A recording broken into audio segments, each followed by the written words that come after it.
इदानीं वेद स्वाध्यायो भविष्यति। अद्य यजुर्वेदस्य पंचमोऽध्यायस्य 37 मन्त्रस्य स्वाध्यायो भविष्यति।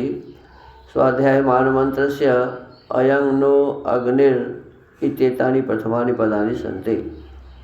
अब वेद स्वाध्याय होगा। आज यजुर्वेद के 5वें अध्याय के 37वें मंत्र का स्वाध्याय किया जाएगा। स्वाध्याय किए जाने वाले मंत्र के अयं नो अग्निर ये प्रारंभिक पद हैं। ओम अयं नो अग्निर्वरिवस्किनो त्वयं मृधः पुरा एतु प्रभिन्दन् अयं वाजाञ्जयतु वाजसाता वयं शत्रुञ्जयतु जर्हिषाणः स्वाहा। इस मंत्र के ऋषि हैं अयंग इत्यस्यागस्त्य ऋषि अग्निर्देवता आर्षि त्रिष्टुप छंदः थैवतः स्वरः पुनः शूरगुणा उपदिश्यन्ते। फिर ईश्वर की उपासना करने हारे शूरवीर के गुणों का उपदेश किया है। देखो, ईश्वर की उपासना करने वाला कौन हो सकता है? तो कहते हैं शूर और वीर। साधारण आदमी थोड़े ईश्वर की उपासना कर सकता है।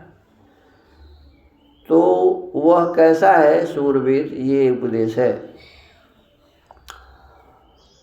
पदार्थ यह अग्नि परमेश्वर का उपासक जन न हम प्रजास्थ जीवों की वरिवह निरंतर रक्षा कृणोतु करे। जैसे कोई वीर पुरुष अपनी सेना को लेकर संग्राम में निंदित दुष्ट वैरियों को पहले ही जा घेरता है, वैसे अयम यह युद्ध करने में कुशल सेनापति वाजसातो संग्राम में दुष्ट शत्रुओं को पूरा पहले ही हेतु जा घेरे। और जैसे अयम यह वीरों को हर्ष देने वाला सेनापति दुष्ट शत्रुओं को अभिनंदन छिन्न भिन्न करता हुआ वाजान संग्रामों को जयतु जीते। अयम यह विजय कराने वाला सेनापति जर्हिषाण निरंतर प्रसन्न होकर स्वाहा युद्ध के प्रबंध की श्रेष्ठ बोलियों को बोलता हुआ जयतु अच्छी तरह जीते। भावार्थ, जो लोग परमेश्वर की उपासना नहीं करते हैं उनका विजय सर्वत्र नहीं होता। क्या कहा? कि जो परमात्मा की उपासना नहीं करते हैं उसका सर्वत्र विजय नहीं होता, अर्थात सभी क्षेत्रों में वो सफल नहीं होते।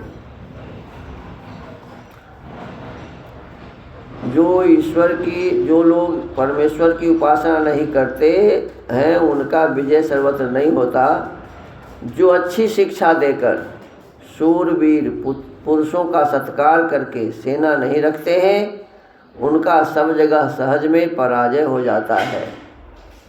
देखो, हम ईश्वर की उपासना नहीं करेंगे तब भी हमारा पराजय होगा, हम विजय नहीं होंगे। और यदि हम जिस क्षेत्र में काम करते हैं उस क्षेत्र में हमारे कार्यकर्ता यदि समझदार नहीं होंगे, शूरवीर नहीं होंगे, तो हम उस कार्य में सफलता हासिल नहीं कर सकते। तो इसीलिए कहा कि हमें अच्छी शिक्षा देकर क्या करना है? अच्छी शिक्षा देकर शूरवीर पुरुषों का सत्कार करके, जो श्रेष्ठ जन हैं, जो उत्तम विद्वान हैं, जो बलवान हैं, ऐसे पुरुषों का सत्कार करके हमें सेनापति आदि का चुनाव करना चाहिए। अर्थात कार्य को करने वाले जो मुख्य व्यक्ति, आज भी देखो कोई आदमी ऑफिस में काम करता है तो ऑफिस में किसको रखा जाता है? जो काम करने में समर्थ होगा। जो काम करने में समर्थ नहीं होगा उसे कोई रखेगा? नहीं रखेगा। कोई शिक्षक, अब देखो सरकार शिक्षक की शिक्षक का बहाली करती है तो कैसे करती है? पहले परीक्षा लिया जाता है, लिखित मौखिक सब परीक्षा लिया जाता है। परीक्षा में पास होने के बाद भी उसे पढ़ाने के लिए स्कूल में भेजते हैं। तो यही इसमें कहा कि जो कोई ऐसा नहीं करते, माने पुरुषों का माने जो शूरवीर व्यक्ति है उसका सत्कार करके सेना पति आदि नहीं रखते, सेना नहीं रखते हैं, उनका सब जगह सहज में पराजय हो जाता है। तो ऐसे व्यक्ति अपने कार्य क्षेत्र में क्या हो जाते हैं जी? पिछड़ जाते हैं, सहज में पराजय हो जाता है। इससे मनुष्यों को चाहिए कि दो प्रबंध, अर्थात एक तो परमेश्वर की उपासना, एक क्या? ईश्वर की, परमेश्वर की उपासना, और दूसरा वीरों की रक्षा सदा करते रहें। वीर सब क्षेत्र में होते हैं जी। जो बुद्धिमान है, कहा गया ना, एक कहावत है कि बुद्धि यस्य बलम तस्य, जिसके पास बुद्धि है उसी के पास बल है। अब बुद्धि नहीं है तो खाली हाथी जैसे मोटा हो जाओ तो इससे काम होने वाला नहीं है। तो शारीरिक क्षमता भी होनी चाहिए, लेकिन उससे भी महत्वपूर्ण क्या है जी?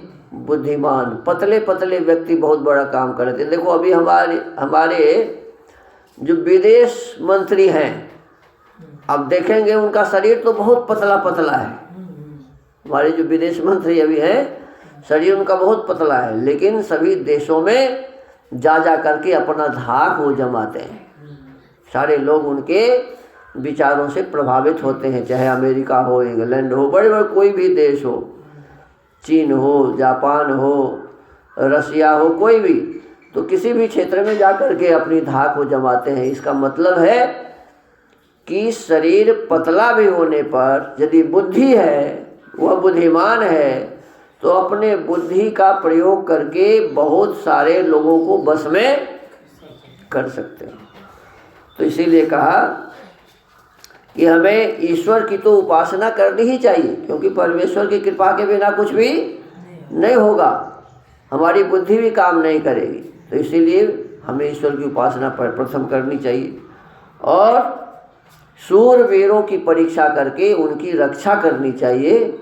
और इन दोनों के माध्यम से ईश्वर की उपासना और विद्वान, श्रेष्ठ, बुद्धिमान, शूरवीर जनों के माध्यम से हमें इस संसार के लौकिक सुखों को भी सिद्ध करना चाहिए।